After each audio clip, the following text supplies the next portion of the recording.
இவர் பேசுறாரு, யாரு? எடப்பாடி பழனிசாமி. டெய்லி பெண் உரிமையை பத்தி, பெண்களே நடமாட முடியல, இந்த ஆட்சி சரியில்லை. நான் ஒண்ணு திமுக வக்காலத்து வாங்கல, இந்த ஆட்சி சரியில்லை. இனிமேல் நீ எப்படி பேச முடியும் பெண் உரிமையை பத்தி? உன்னுடைய ஆட்சியில தான் நடந்தது இந்த பாலியல் வன்கொடுமை. அங்கதானே பொள்ளாச்சி ஜெயராமன் உட்கார்ந்து இருக்காரு துணை சபாநாயகரா. நடந்ததா இல்லையா? காலையில் ஒரு பெண்மணி இதற்காகவே போராட்டம் நடத்திய அந்த மகளிர் அணியை சார்ந்த பெண்மணி மிக தெளிவாக அனைத்து இந்திய அண்ணா திராவிட முன்னேற்ற கழக ஆட்சியில் பழனிசாமி முதலமைச்சராக இருந்த பொழுது இந்த ஆட்சியில் இதனை மறைக்க பார்த்தார்கள், புகழேந்தி சொல்ல. நீ எந்த கோர்ட்டுக்கு போனாலும் நான் ரெடி, தயார் ஜெயராமன். உன்ன மாதிரி அகம்பாவ ஆணவம் பிடிச்சாலும் நான் பார்த்ததே கிடையாது. நீங்க வேணா போ, எனக்கு தெரியும் உன்னை பத்தி. அப்ப நீங்களே சட்டமன்ற உறுப்பினர், உங்க தொகுதியே அதிமுக தொகுதி, இந்த நாட்டை ஆளுகின்ற முதலமைச்சர் அவர் கையில தான் ஹோம் மினிஸ்ட்ரி, உள்துறை, அத்தனையும் வச்சுக்கிட்டு தானே இந்த கொடுமைகள் நடந்திருக்கு. இந்த மான ரோஷம், சூடு சுரண சுயமரியாதை அத்தனையும் இருக்குமே. ஆனால் இவ்வளவு நேரம் 2 பேர் ராஜினாமா பண்ணிருக்கணும். வரவேற்கிறாங்களாம், ரொம்ப டாப். ஏயோ உங்க ஆட்சியில் நடந்ததையா இந்த கொடுமை? எத்தனை பெண்கள் பாதிக்கப்பட்டார்கள் தெரியலையா? மொத்தமா சேர்த்து கிடைச்சிருக்கிறது 8 பேரு, 7 பேர் தைரியமா வந்து சாட்சி சொல்லியிருக்காங்க. பெரியார் கண்ட சமுதாயம், தந்தை பெரியார் பெண்ணுரிமை கண்ட சமுதாயம் அந்த 8 பெண்களாலே இன்றைய தினம் முன் வந்து சாட்சியமாக நின்று சொன்னதை நாம் பார்க்க முடிகிறது. கூட பாத்தீங்க, முடியல, அதுக்கு பின்னாடி தூக்கி சிபிஐ கிட்ட கொடுக்குறீங்க. குற்றம் தானே,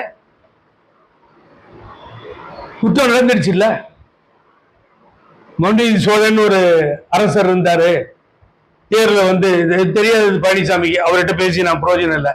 இந்த கதையெல்லாம் நான் என்ன கேட்கிறேன், இது உன்னுடைய ஆட்சியில் நடந்தது, நீங்கள் தான் முதலமைச்சர், அவர் தான் துணை சபாநாயகர், மரியாதையாக ராஜினாமா செய்யுங்கள். இனி பெண்ணுரிமையை பற்றி பேசுவதற்கு எந்த விதத்திலும் இவர்களுக்கு யோகியதை இல்லை, இவர்கள் பேச வேண்டிய அவசியமும் இல்லைதான். இது ஒண்ணு நீ புதுசா தூக்கி பயாஸ்கோப் காட்டாத, நீ கொடுத்துட்டாங்க சிபிஐக்கு அப்படின்னு. எனக்கு தெரியும், ரஷீத் மர்டர் கேஸ் இருந்தே தெரியும். கர்நாடகாவில் 15 வருஷத்துக்கு முன்னாடி ரஷீத் மர்டர் கேஸ் நடந்தது. அப்போ இங்க இருந்து ரகுவத் இப்பதான் இறந்துட்டார், சிபிஐ அதிகாரி இறந்தார். கர்நாடகாவுக்கு போய் அங்க 100 ஆபீசர்ஸ் அரெஸ்ட் பண்ணார். இன்னமும் my memory is good. DCP Narayanan, inspector Uthappa, கடைசியில் home minister Jalappa, Rasheed murder கேஸ்ல எல்லாம் அரெஸ்ட். ராமேஸ்வரன் சிஎம் தான் தூக்கி சிபிஐ கையில கொடுத்தார். நடந்ததா இல்லையா? இப்ப அந்த தூத்துக்குடி அப்பாவையும் புள்ளியும் போட்டு ஜெயிலில் அடைச்சிக்கல, ஜெயராஜ் பினிக்ஸ் கேஸ், அதுவும் தூக்கி சிபிஐ கொடுத்தது. ஆக குற்றம் நடந்திருக்கிறது. அதிமுகவை சார்ந்தவர் இருக்கிறார்.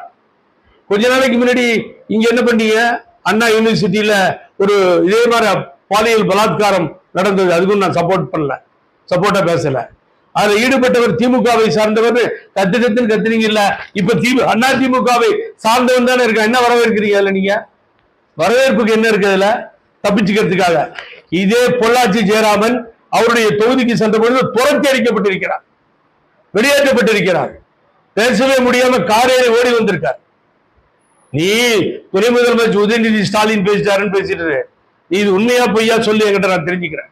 இன்னைக்கு கூட அந்த மகளிர் அந்த தீர்ப்பு ஒருமுறை வெளியில் ஆர்ப்பாட்டம் செய்திருக்கிறார்.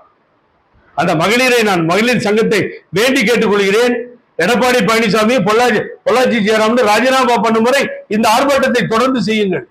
எவ்வளவு மேனிபுலேட் பண்ணி சீக்கிரமா வரவேற்கிறோம். என்ன வரவேற்கிற? ஆட்சியில் இந்த கொடுமைகள்லாம் ஆட்சியில் தான் நடந்தது. 13 பேரை தூத்துக்குடியில சுட்டிய அன்னைக்கு தூக்கி சிபிஐ கொடுக்கிறது. கிறிஸ்டியன் 4 பேர் இருந்தாங்களே, சிறுபான்மை மக்கள் இருந்தாங்களே, அநியாயமா ஏறி ஒரு ஜீப்ல நிக்க வச்சு சுட்டிங்கள, அன்னைக்கு சிபிஐ தெரியலையா?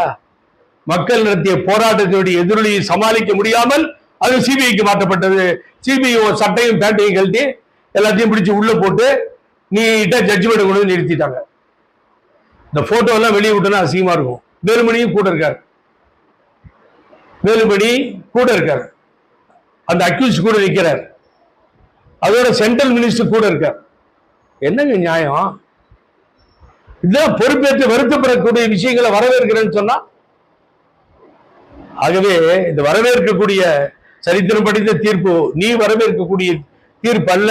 ஆகவே எடப்பாடி பழனிசாமி ஆகலன்றதுக்காக இங்க உட்கார்ந்து பேசிட்டு இல்ல, அதை ஏமாத்த பார்க்கிறார்.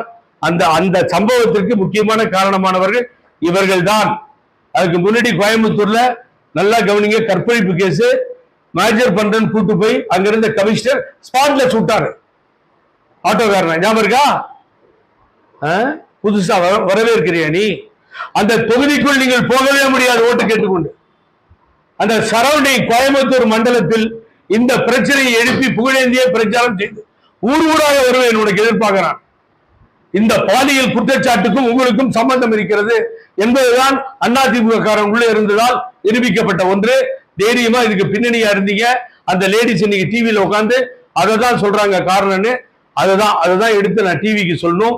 வெட்கப்படுங்க, தலை குனிங்க, அவமானப்படுங்க. நீங்க வரவேற்கிறது இதுல ஒரு வெங்காயமும் கிடையாது. முடிஞ்சா ராஜினாமா பண்ணிட்டு கட்சிக்கு நல்ல பேர் சேர்த்து